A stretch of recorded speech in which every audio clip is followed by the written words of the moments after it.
Yeah, so I'm on the 13 Impala. We got a service Stabilitrak, traction control, and ABS light are on.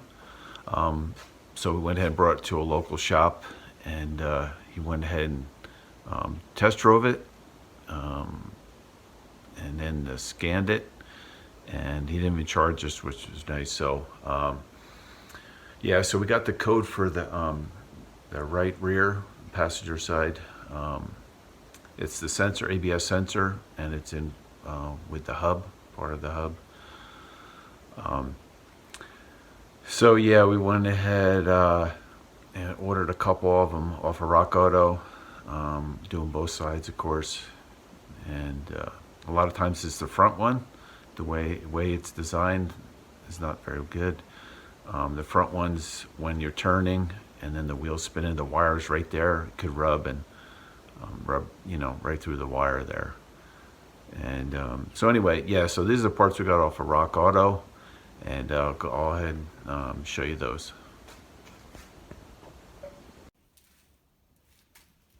All right, so that's the part number. Same number for both sides. Okay, so I went ahead, got that out. Okay, I think they were like $110 for two of them shipped. So, okay, and then the thing is see this little clip here? You gotta take that little clip off before you can plug in the new deal there. Okay, at least that's what I did. Yeah, it's protecting the little clips here. So yeah, you gotta pull that off, make sure, do that. So, of course I got the wheel off. Okay, and I always put the wheel underneath, just for safety. And I jacked on the frame rail.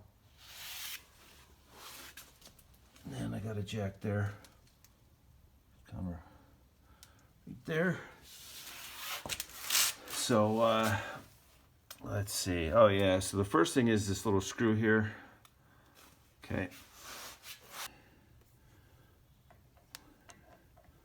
It's a little Torx. Torx is a T30. It's like a 3/8 drive, so it's pretty tiny. But yeah, I'm gonna need two hands. Probably. I'm gonna tap it. What you do is put the parking brake on too, if you want to do that. Okay, so we'll get that screw off, and then right here we're gonna go and let's see, right here for the brake caliper. Okay, this one right there, and let's see, I think that's right here too. This one right here. Yep, down here, the bottom. Okay, so those are 13s, and what I do is I'll use a 13, and I'll just use a pry bar. Okay, so I'll break those, and then I'll just go ahead and I'll set the rotor over there. So I'll get that done real quick. All right, so I got the caliper up out of the way. Of course, once the bolts are out, 13s. Okay, those two. Once those are out, and then you can just wiggle it and just set it aside. It sits up there nice. Okay, and then of course the rotor, that comes out easy.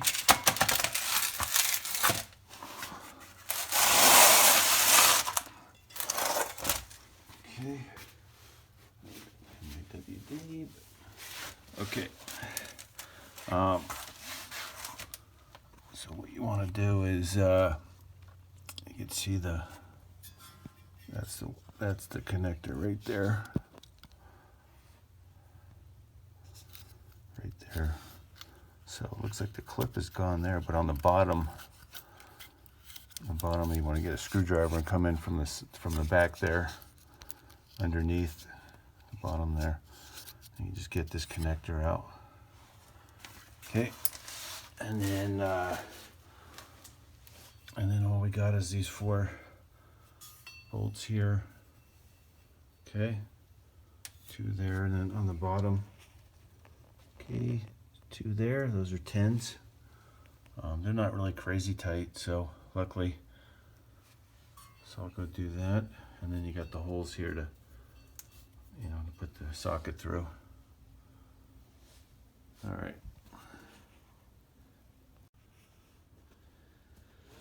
Okay, so I got these bolts off, the 10s there. Like I said, I got a pry bar, and it doesn't take much to get those off. They're not crazy tight, so when you put them back on, just snug. All right, and then so I disconnected this here so I could pull it out a little further, but you see,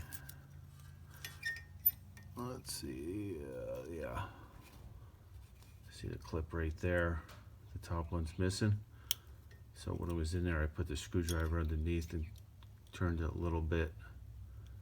Okay, so, and then what I'll do is I'll put just a little bit of electrical grease right there before I plug it back in. So, and then basically, I mean, you got to hit it with I got like a 5-pounder. You got to hit it with a sledge. So it's going to take some doing. It takes some doing. So, yeah. So once that's off,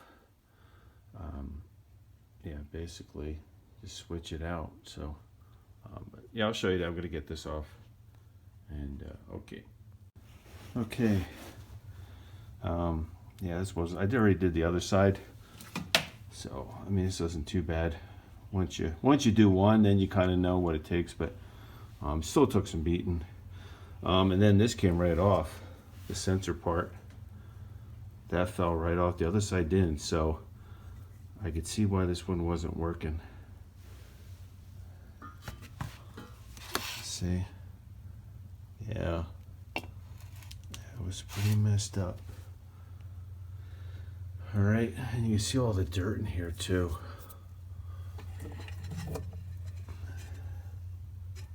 Yeah, you see, I'm gonna clean all that.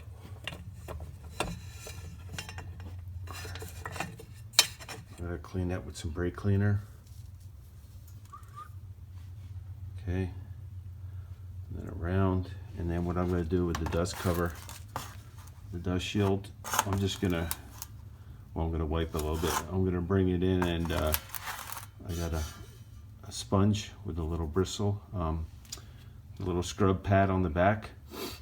Okay, and then I just get some Dawn soap, and I'm gonna clean that up, and then yeah, just put it back together. So yeah, luckily it's a simple deal. So all right, so I got the new one in there. Okay, and what I did is with these 4 bolts, the 10s, I went ahead and put a little bit of blue Loctite. Okay, because that's what I had, blue. And then got the sensor back in there, the wire. Okay, so now I just got to put the rotor on with the little screw, holds the rotor on, and then the caliper, and that's it. So let's see, for torque, they were showing the center hub. So I'm guessing it's these bolts. They're only showing like 30 pounds of torque, foot-pounds. So yeah, these aren't too tight, because it's aluminum in there, because of aluminum, so you don't want to go too crazy. Snap that off. And then so that's good there. And then these for your caliper, they're showing like 60 pounds, 60 foot-pounds. Again, I don't, I would just snug them up. I got the bar. Okay, so I got the 1/2 inch Okay, and then I just do a little bit. I mean, you can feel when you take it off about how much, but you know, if you want to double check the torque, look it up. I didn't find too much on the Hyundai, so so again, yeah, I'm just gonna go ahead and put it back together, and everything's tight. And yeah, so that's about it there. Yeah, it's pretty simple. And again, this one was, yeah, obviously went bad. So, all right, hey, thanks for watching, subscribing. And if you didn't know, subscribing is free. It doesn't cost you anything. So, all right, thank you. Take care. Bye now.